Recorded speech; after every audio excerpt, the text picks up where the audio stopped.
नमस्कार, तपाई हेर्दै हुनुहुन्छ नेपाल पोस्ट। म अस्मिता घिमिरे। आज मिति विक्रम सम्वत 2079 असार 4 गते शनिबार, इस्वी सम्वत 2022 जुन 18 तारिक। आज द्वन्द्वमा यौन हिंसा उन्मूलनको लागि अन्तर्राष्ट्रिय दिवस पनि परेको छ। दर्शक महानुभाव, समाचार सुरु गरौं मुख्य खबरका शीर्षकहरूबाट। मंकीपक्स आशंका गरिएका पुरुषमा कुष्ठ रोग पुष्टि। सरकारसँग 5 बुँदे सहमतिपछि न्याहारिकाको अनसन तोडियो। संस्कृति मन्त्री आले फेरि विवादमा अश्लील शब्द प्रयोग गरी गाली गरेको अडियो सार्वजनिक। मिटर ब्याज पैसा लिँदै जग्गा कब्जा गरेका साउलाई कारबाहीको माग राख्दै नवलपरासीका मिटर ब्याज पीडितद्वारा काठमाडौँमा आन्दोलन सुरु।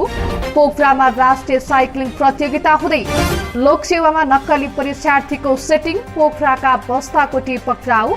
एमाले जनप्रतिनिधिका 20 बुँदे संकल्प। सधैँ राष्ट्रवादी भएर नेपालमा कहिले विकास हुन नसकेको कंग्रेसकै नेत्री कोइरालाको दाबी। संसदीय समितिले सरकारसँग माग्नु एसपीपीसँग सम्बन्धित कागजपत्र। अन्तर्राष्ट्रिय सम्बन्ध समितिमा भीम रावल र परराष्ट्र मन्त्रीबीच चर्काचर्की। कालीगण्डकी नदीमा राफ्टिङका क्रममा बेपत्ता 7 जनाको उद्धार। नुवाकोटमा खोलाले बगाउँदा शिक्षिकाको ज्यान गयो। पोल्यान्डमा रोजगारीको प्रलोभन देखाएर 20 लाख ठगी, विभागले गर्यो मुद्दा दायर। महलचोडीको फिल्म महापुरुषको छ्याङ्कन सुरु।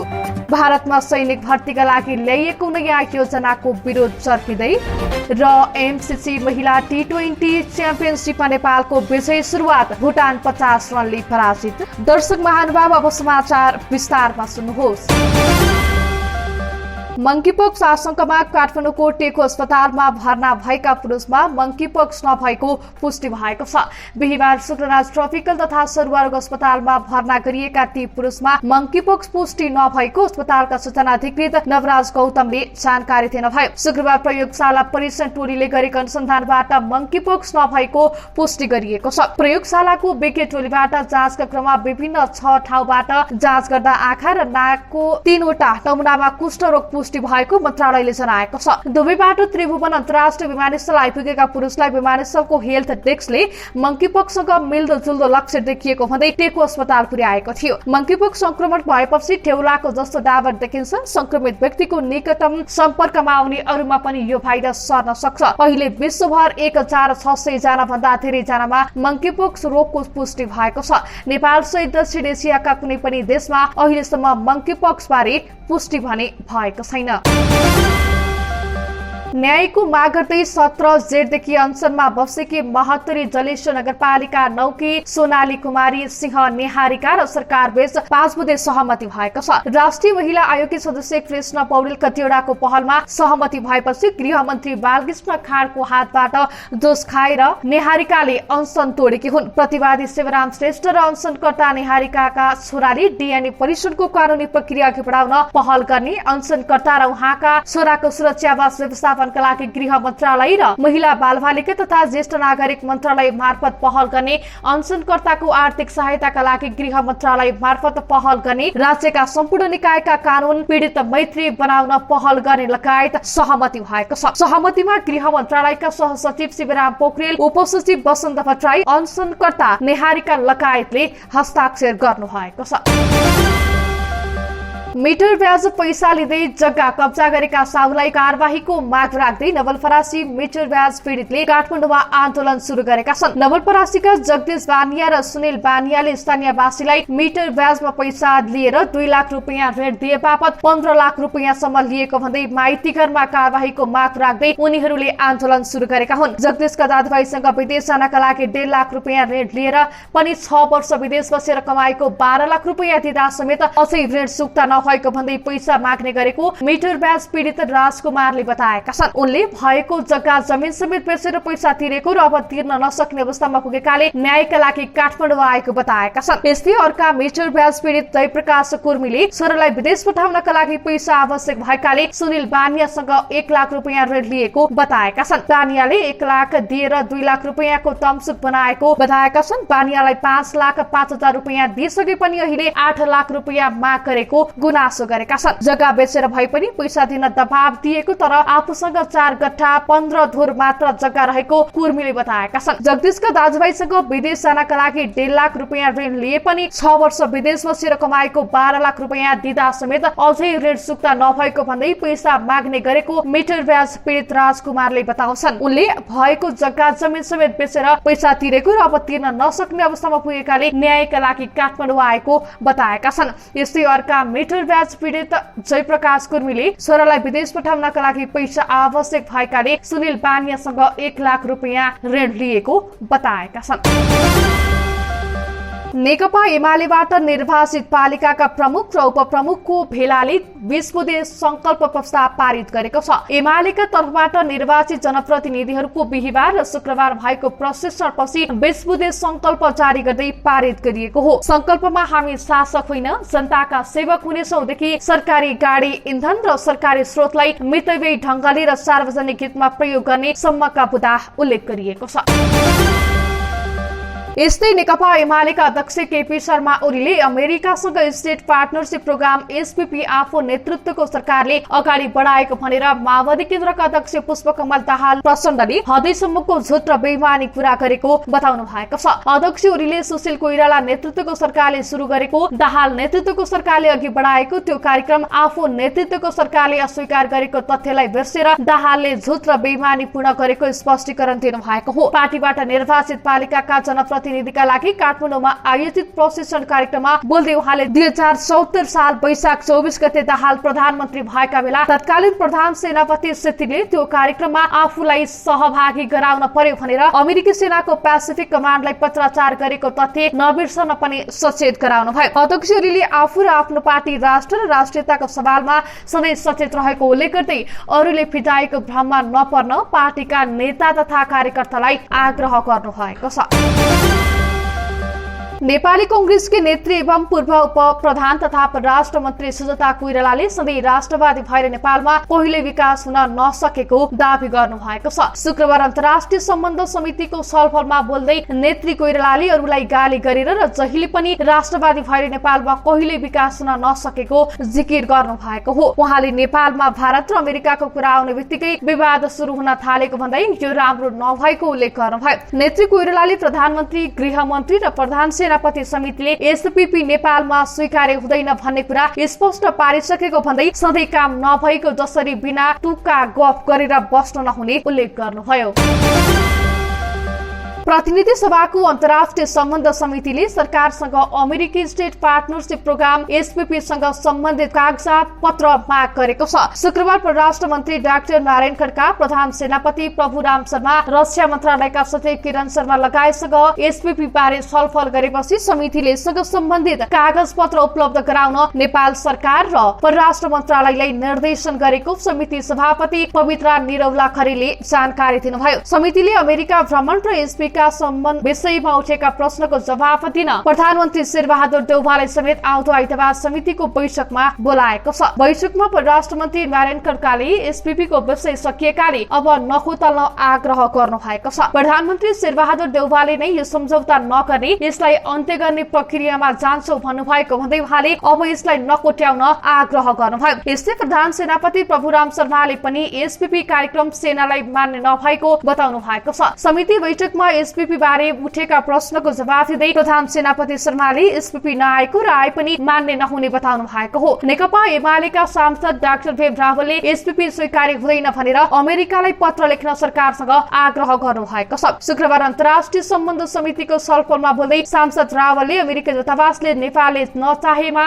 स्टेट पार्टनरशिप प्रोग्राम एसपीपी सम्झौता नहुने भन्दै अमेरिकालाई सरकारले तत्काल पत्र लेख्नुपर्ने बताउनु भएको हो। उहाँले कागजातको अध्ययन गरेर राष्ट्रिय हित विपरीत काम गर्नेहरूलाई कानूनी कठघरामा उभ्याउन सक्नुपर्ने बताउनु भयो। सांसद रावलले देशको परराष्ट्र मन्त्रीले देशव्यापी रूपमा भइरहेको बहसलाई नकोट्याउ भन्न नमिल्ने बताउनु भयो। उहाँले नेपालको परराष्ट्र नीति, नेपालको स्वाधीनता, स्वतन्त्र सरकार, व्यक्ति मन्त्री विशेषसँग सरकारको विषय नभएको जिकिर गर्दै बहसको पूर्ण जानकारी नहुन्जेल सहमतिमा जान नसक्ने बताउनु भयो। रावलले नेपाली सेनाले दिनै पछि फरक पूरा गर्न नमिल्ने समेत उल्लेख गर्नु भएको छ। नेपाली सेना देशको सुरक्षाको अन्तिम र सुरक्षा संयन्त्र भएको भएको उल्लेख गर्दै यस्ता समस्या पर्ने हो भने राष्ट्रिय सुरक्षाको आधार नै भताभुङ्ग हुने उल्लेख गर्नुभयो। उहाँले प्रतिनिधि सभामा परराष्ट्र मन्त्रीले भ्रमपूर्ण जवाफ दिनु भएको पनि दावी गर्नु भएको छ। उहाँले अमेरिकी सहायक मन्त्रीको भ्रमणका बेला तिब्बती शरणार्थी शिविरमा भेट गरेर परराष्ट्र मन्त्रीले नेपालको हित छ भन्नुले परराष्ट्र नीतिको रक्षा हुन नसक्ने उल्लेख गर्नुभयो। यसैबीचमा परराष्ट्र मन्त्री खड्का र सांसद रावल बीच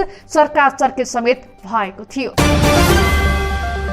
संस्कृति पर्यटन तथा नागरिक उड्डयन मन्त्री प्रेम आले फेरि विवादमा आएका छन्। उनले नेपाल एयरलाइन्सका अध्यक्ष युवराज अधिकारीसँग अश्लील शब्द प्रयोग गरी गाली गरेको अडियो सार्वजनिक भएको छ। अश्लील गाली ग्लौज समेटिएको अडियो सार्वजनिक भएपछि उनको चर्को विरोध भइरहेको छ। यसअघि पनि मन्त्री आलेले भारतको मुम्बई पुगेका एक नेपाली युवकसँग गाली ग्लौज गरेको भिडियो सार्वजनिक भएको थियो। राष्ट्रिय प्रजातन्त्र पार्टी राप्रपाका अध्यक्ष राजेन्द्र लिङदेलले ठूला दलका कारण मुलुकमा भ्रष्टाचार र बेरोजगारी बढ्दै गएको आरोप लगाएका छन्। स्वतन्त्र राष्ट्रवादी राजावादी समाज पर्साले शुक्रबार बेरगंजमा आयोजना गरेको कार्यक्रममा उनले विगत 3 दशकदेखि सरकारमा सहभागी हुँदै आएका नेपाली कांग्रेस, नेकपा एमाले, नेकपा माओवादी केन्द्र, मधेसवादी लगायतका ठूला दलको गलत नीतिले मुलुकमा दिनानुदिन भ्रष्टाचार र बेरोजगारी बढ्दै गएको बताएका छन्। बढ्दो भ्रष्टाचारलाई नियन्त्रण गर्न सरकारी कर्मचारी र नेता सम्पत्तिको छानबिन गर्न आवश्यक रहेको उनको भनाइरहेको छ।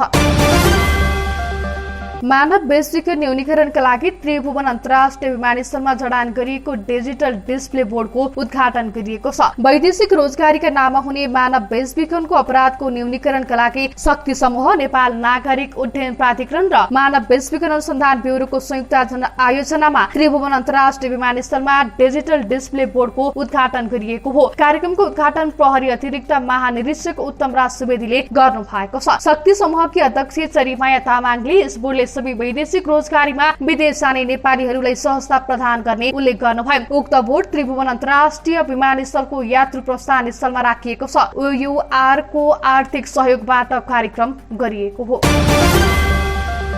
लोकसेवा आयोगको परीक्षामा पटक पटक आन्तरिक सेटिङका घटना बाहिरिँदै आएको छ। नक्कली परीक्षार्थी लगाएर परीक्षा दिन लगाउने गरेको धेरै पटक खुल्न आएको छ। यस्तै पोखरा 14 कास्कीकोटका एकजना शिक्षकले पनि लामो समयदेखि नक्कली परीक्षार्थी लगाएर परीक्षा दिने गरेको खुलेको छ। कास्कीकोटका कालिका माविका उपप्रधानाध्यापक समेत रहेका दिपेन्द्र बस्ताकोटीले आफ्नै विद्यालयका विद्यार्थी लगाएर परीक्षा दिन लगाउने र उनले पनि आफै परीक्षा दिँदै आएको खुलेको हो। उनले लोकसेवा आयोगको परीक्षा दिन फारम भरेका विद्यार्थी मध्ये परीक्षार्थीसँग लाखौं रुपैयाँ लिने र आफ्ना विद्यार्थी लगाएर उनीहरूको परीक्षा दिने गरेको प्रहरी अनुसन्धानबाट खुलेको छ। गत 19 चैतमा हेटौडामा भएको लोकसेवा आयोगको परीक्षामा नक्कली परीक्षार्थी फेला पारेपछि अनुसन्धानका क्रममा बस्ताकोटी ट्र्यापमा परेका थिए। रेड क्रसले आयोजना गरेको हाजिरी जवाब प्रतियोगितामा सहभागी गराउने भन्दै लैजाने गरेको विद्यालयले जनाएको छ। प्रधानाध्यापक केशरी प्रसाद बस्ताकोटीले विद्यालयबाट सधैँ विद्यार्थी हाजिरी जवाबका लागि भनेर लैजाने गरेको बताएका छन्। बस्ताकोटी अहिले पूर्वपक्षका लागि मकवानपुर कारागारमा थुनामा रहेका छन्। उनले एउटै सक्कली परीक्षार्थीबाट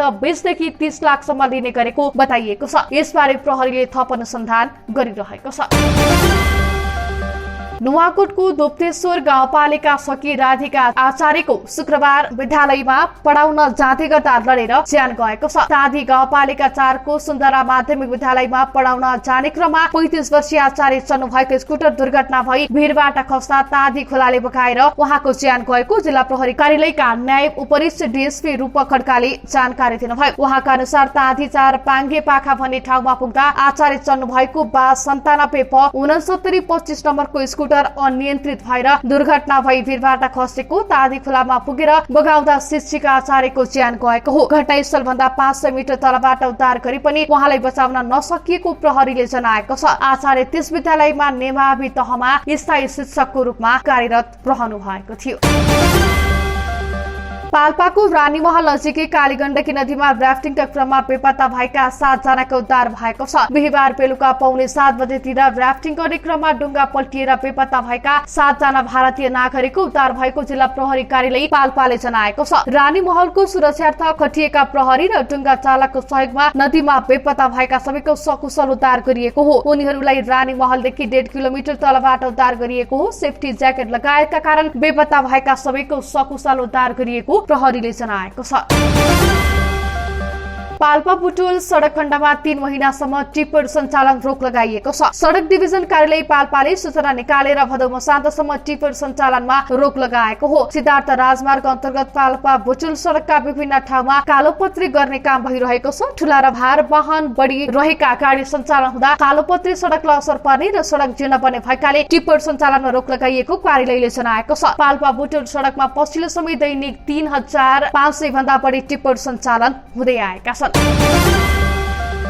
पोखरामा राष्ट्रिय साइक्लिङ प्रतियोगिता हुने भएको छ। पोखरा महानगरपालिका खेलकुद विकास समितिको आयोजनामा आज प्रतियोगिता हुने भएको हो। साइक्लिङ संघ कास्की र साइकल सिटी पोखराको सहआयोजनामा प्रतियोगिता हुन लागेको हो। 45 किलोमिटर दूरीको प्रतियोगिताको तयारी अन्तिम चरणमा पुगेको समितिका सदस्य सचिव सुभाष खड्काले जानकारी दिनुभयो। महिला र पुरुष विधामा प्रतियोगिता हुनेछ। पोखरा सोरामा रहेको कालीखोलाको पुलबाट शुरू हुने प्रतियोगिता मौजा, आँधीघर, एसडी अर्मलाकोट, ढिकी डाँडा लगायत ठाउँ हुँदै फेरि कालिका खोलाको पुलमा नै आएर सम्पन्न हुनेछ। प्रतियोगितामा पहिलो हुनेले 30,000 रुपैयाँ, यस्तै दोस्रो हुनेले 20,000 र तेस्रो हुनेले 10,000 रुपैयाँ पुरस्कार, मेडल र प्रमाणपत्र प्राप्त गर्ने आयोजकले जनाएको छ। पहिरोमा परेर ताप्लेजुङको श्रीजंगा गाउँपालिका 7 खेवाङमा सासु बुहारीको ज्यान गएको छ। बिहीबार राति घर माथिबाट खसेको पहिरोमा पुरिएर सासु तुलसा अधिकारी र बुहारी यशोदा अधिकारीको ज्यान गएको श्रीजंगा गाउँपालिकाको उपाध्यक्ष डाक्टर चित्रकुमार लेम्बुले जानकारी दिनुभयो। उहाँका अनुसार पहिरोमा परेर हराइरहेका उनीहरूको पुरिएकै अवस्थामा शव भेटिएको हो। यशोदा श्रीमान विष्णु अधिकारीले भने भागेर ज्यान जोगाउन सफल भएका छन्। पहिरोले अधिकारीका 2वटै घर बगाएको छ भने नजिकै रहेको पशु चौपया समेत पुरिएको अनुमान गरिएको छ। यस्तै पहिरोका कारण वडा नम्बर 6 का केही घरमा पनि नोक्सानी भएको छ। श्रीजंगा गाउँपालिकाको वडा नम्बर 6 र 7 मा पहिरोको उच्च जोखिम रहेको उपाध्यक्ष लेम्बुले बताउनुभयो। पहिरोका कारण यी दुई वडाका 10 देखि 15 परिवार विस्थापित भएको जनाइएको छ। काठमाडौँको टोखा नगरपालिका 10 गोङ्गहुबाट संरक्षित वन्यजन्तु हिउँ चितुवाको छाला सहित 3 जनालाई प्रहरीले पक्राउ गरेको छ। पक्राउ पर्नेमा धादिङ खानियाबास गाउँपालिका 2 झारलुङका 48 वर्षीय खारपा तामाङ, यस्तै धादिङकै गंगा जमुना गाउँपालिका 6 आरुबोटका 39 वर्षीय सुखबहादुर घले र 41 वर्षीय शिरबहादुर घले रहेका छन्। गोङ्गबु क्षेत्रमा संरक्षित वन्यजन्तुको आखेटा पहाड़ ओसार पोसार गर्ने गरी खरिद बिक्री गर्न लागिएको सूचनाको आधारमा प्रहरीको केन्द्रीय अनुसन्धान ब्युरोबाट खटिएको टोलीले उनीहरूलाई पक्राउ गरेको हो। खारपाले बोकेको झोलाभित्र लुकाएर राखेको अवस्थामा वन्यजन्तुको छाला फेला पारिएको र अनुसन्धानका क्रममा 3 जना संलग्न रहेको पाइएको छ। उनीहरूलाई आवश्यक कारबाहीका लागि डिभिजन वन कार्यालय हात्तीसार काठमाडौँ पठाइएको ब्युरोले जनाएको छ। वैदेशिक रोजगार विभागले रोजगारीका लागि पोल्यान्ड पठाउँछु भन्दै 20,20,000 रुपैयाँ ठगी गरेको पाइएपछि 1 जना विरुद्ध वैदेशिक रोजगार न्यायाधिकरणमा मुद्दा दायर गरेको छ। पोल्यान्डमा कृषि काममा मासिक झण्डै 1,80,000 रुपैयाँ तलब हुने भनी 20,20,000 रुपैयाँ ठगी गरेर नपठाएको पाइएपछि विभागले सप्तरी घरमै अहिले काठमाडौँ सुकेधारा बस्ने पूर्णकुमार दाहाल विरुद्ध न्यायाधिकरणमा मुद्दा दायर गरेको हो। पूर्णकुमारले दोलखाके सरिता भुजेललाई जम्मा खर्च 21 लाख लाग्ने र पोल्यान्डमा कृषिको फार्ममा मासिक झण्डै 1,80,000 रुपैयाँ तलब हुने कागज समेत गरेका थिए। तर 20,20,000 रुपैयाँ रकम लिएपछि नपठाएको र लिएको रकम समेत फिर्ता नगरेपछि पीडित सरिताले वैदेशिक रोजगार विभागमा उजुरी दिएकी थिइन्। विभागले वैदेशिक रोजगार ऐन 2064 को दफा 10 र दफा 43 विपरीतको कसुर गरेको भन्दै पूर्णकुमारलाई लिएको रकम 20,20,000 र त्यसको 50% हुन आउने हर्जना रकम 10,10,000 समेत गरी 30,30,000 माग दाबी सहित वैदेशिक रोजगार न्यायाधिकरणमा मुद्दा दायर भएको हो। स्थानीय विकास प्रशिक्षण प्रतिष्ठान झापाका तत्कालीन वरिष्ठ व्यवस्थापन सहायक भीमकान्त भण्डारी विरुद्ध 6 करोड रुपैयाँ भन्दा धेरै बिगो माग दाबी सहित भ्रष्टाचार मुद्दा दायर भएको छ। अख्तियार दुरुपयोग अनुसन्धान आयोगले भण्डारीमाथि 6 करोड 24 लाख रुपैयाँ गैर कानूनी सम्पत्ति आर्जन गरेको अभियोगमा शुक्रबार विशेष अदालत काठमाडौँमा मुद्दा दायर गरेको हो। भण्डारी 2073 साल असोज 21 गतेदेखि 77 साउन 1 गतेसम्म मात्र सरकारी सेवामा रहेका थिए। नासु सरहको वरिष्ठ व्यवस्थापन सहायक पदमा काम गरेको जागिर अवधिमा उनले 26,61,000 रुपैयाँ आर्जन गरेका थिए। तर उनको खर्च र लगानी तर्फ जग्गा खरिद, बैंक तथा हाइड्रो पावर कम्पनीको शेयर खरिद तथा बैंकमा जम्मा रकम सहित 6 करोड 50,65,642 रुपैयाँ पाइएको अख्तियारको आरोप पत्रमा उल्लेख गरिएको छ। भण्डारीले यो अवधिमा पारिश्रमिक, श्रीमतीको तलबबाट बचत, सञ्चय कोषबाट लिएको ऋण र जागिर सुरु हुनुभन्दा अघिको बच्चालाई समेत देखाएर आफूले कानून सम्मत आर्जन गरेको दावी गरेका थिए। तर अख्तियारले त्यो दावीलाई स्वीकार गरिन र 6,24,65,00,000 रुपैयाँ गैरकानूनी रूपमा आर्जन गरेको निष्कर्ष निकालेको हो। विशेष अदालतमा मुद्दा दायर मुद्दामा अख्तियारले 6,24,65,00,000 रुपैयाँ बिगो कायम गरेको छ। भण्डारीको सम्पत्तितर्फ 6,46,813 रुपैयाँ र अपुग 17,62,000 रुपैयाँ उहाँको एकल स्वामित्वमा रहेको कम्पनीबाट जफत गर्न माग गरिएको आयोगका प्रवक्ता श्याम प्रसाद भण्डारीले जानकारी दिनुभयो। शुक्रबार देशभर थप 34 जनामा कोरोना भाइरसको संक्रमण पुष्टि भएको छ। पीसीआर एन्टिजेन गरी 3,610 जनाको नमुना परीक्षण गर्दा 34 जनामा संक्रमण देखिएको स्वास्थ्य तथा जनसंख्या मन्त्रालयले जनाएको छ। यही अवधिमा थप 15 जना कोरोना संक्रमितको निको भएको छ। शुक्रबार संक्रमणका कारण कसैको पनि ज्यान गएको छैन। अहिले नेपालमा 104 जना कोरोना भाइरसका सक्रिय संक्रमित रहेका छन्। यसैबीच शुक्रबार 1,52,337 जनाले कोरोना विरुद्धको खोप लगाएको स्वास्थ्य मन्त्रालयले जनाएको छ। अब मनोरञ्जन समाचार। हास्य कलाकार दुई मदन कृष्ण श्रेष्ठ र हरिवंश आचार्यको मुख्य भूमिका रहेको फिल्म महापुरुषको छायाङ्कन शुक्रबारदेखि सुरु भएको छ। काठमाडौँको धुम्बराहीमा शुक्रबार महाजोडीको दृश्य छायाङ्कन गरिएको हो। 40 दिनको छायाङ्कन तालिका रहेको फिल्मलाई प्रदीप भट्टराईले निर्देशन गरिरहेका छन्। म्याक्स दिनेश खत्रीको निर्माण र रविन्द्र सिंह बानियाको कार्यकारी निर्माण रहेको फिल्ममा महाजोडी सहित अरुण छेत्री, अञ्जना बराइली, बानिया, यस्तै गौरी मल्ल, राजाराम पौडेल लगायतको अभिनय रहेको छ। समाजले मान्छेले के महापुरुष बनाउँछ कि मान्छे भएर बाँच्न दिँदैन, यसले सामाजिक मूल्यलाई प्रश्न गर्छ, तिनै प्रश्न नै महापुरुष हो, निर्माता तथा अभिनेता बानियाले भनेका छन्। फिल्म बाबु छोरा बीचको सम्बन्धमा आधारित छ। डाकिनी निर्माण रहेका बानिया र खत्रीले नयाँ प्रोजेक्टमा सहकारी गरेका हुन्। अब आर्थिक समाचार। लगातार 5 दिन घटेर बिहिबार केही सुधार देखिएको शेयर बजार परिसूचक नेप्से शुक्रबार फेरि घटेको छ। शुक्रबार नेप्से 7.5 अङ्कले घटेर 1971.38 बिन्दुमा झरेको छ। शुक्रबार पहिलो पटक 2 घण्टाका लागि शेयर बजार खुलेको हो। यसअघि सरकारले आइतबार पनि सार्वजनिक बिदा दिएपछि शेयर बजार पनि आइतबार बन्द गरेर शुक्रबार खोल्न थालेकोमा आइतबारको बिदा कटौती भएपछि शुक्रबार बिहान 11 बजेदेखि दिउँसो 1 बजेसम्म 2 घण्टाका लागि मात्र शेयर बजार खुलाउन थालिएको हो। शुक्रबार म्युचुअल फन्ड बाहेक सबै समूहको शेयर घटेकोमा बीमा, जलविद्युत र विकास बैंकको शेयर दोहोरो अङ्कले घटेको छ। शुक्रबार 220 वटा कम्पनीको 23,54,000 किता शेयर 73 करोड 62 लाख रुपियाँमा कारोबार भएको छ। सबैभन्दा धेरै नेपाल दूरसञ्चार कम्पनीको 10 करोड 14 लाख रुपियाँ भन्दा धेरैको शेयर कारोबार भयो। समग्र बजार घटे पनि शुक्रबार आधी खोला लघु वित्त संस्थाको शेयर 10% बढेको छ। रिभर फल्स पावर कम्पनीको शेयर भने 5% भन्दा धेरैले घटेको हो। अब अन्तर्राष्ट्रिय प्रसंग।